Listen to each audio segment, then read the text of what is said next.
Paborito ko po. Baka sarili. Sige, okay na yun. Ubus na yung lechon, ano? Ano? Ay, wala kasi sinasabi, ah. I'm just telling you, ubus na yung lechon. Anong pangalan ni Sir? GM po. Magiging ulam ka, Sir. Ano ka naman? Karahay. Karahay. Ano? Karahay. Tarahay. Pasensya na po, ha. Lechon kawali. Saan po nag-originate yung recipe na yun? Asa na si ano? Okay. Oh, so yun. Ang tanong, bakit? Crispy. Di ba pag nagiging... Pag niluluto ulit yung lechon, wala nang crispiness yun, di ba? Sir, dito ka na. Dito po. Kung magiging ulam ka, sir, ano ka naman? Buong lechon po. Buong lechon.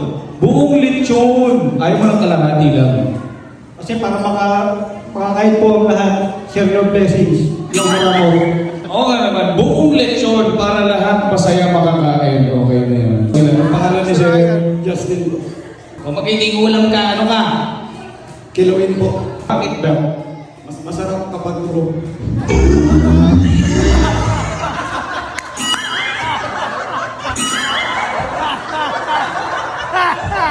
Okay na to.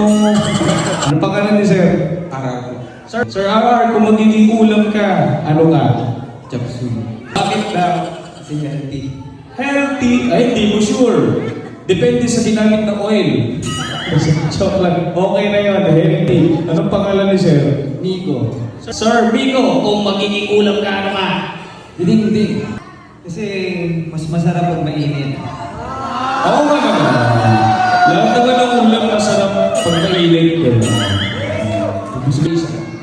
Magiging ulam ka, ano ka? Inihaw. Inihaw na Isda. Habang nasusunog, sumasarap. ay! Kumain ka na lang sana uling. Wala na ba? Wala na, Sir Felix? Wala na? Okay. Move, give way. Sir Felix.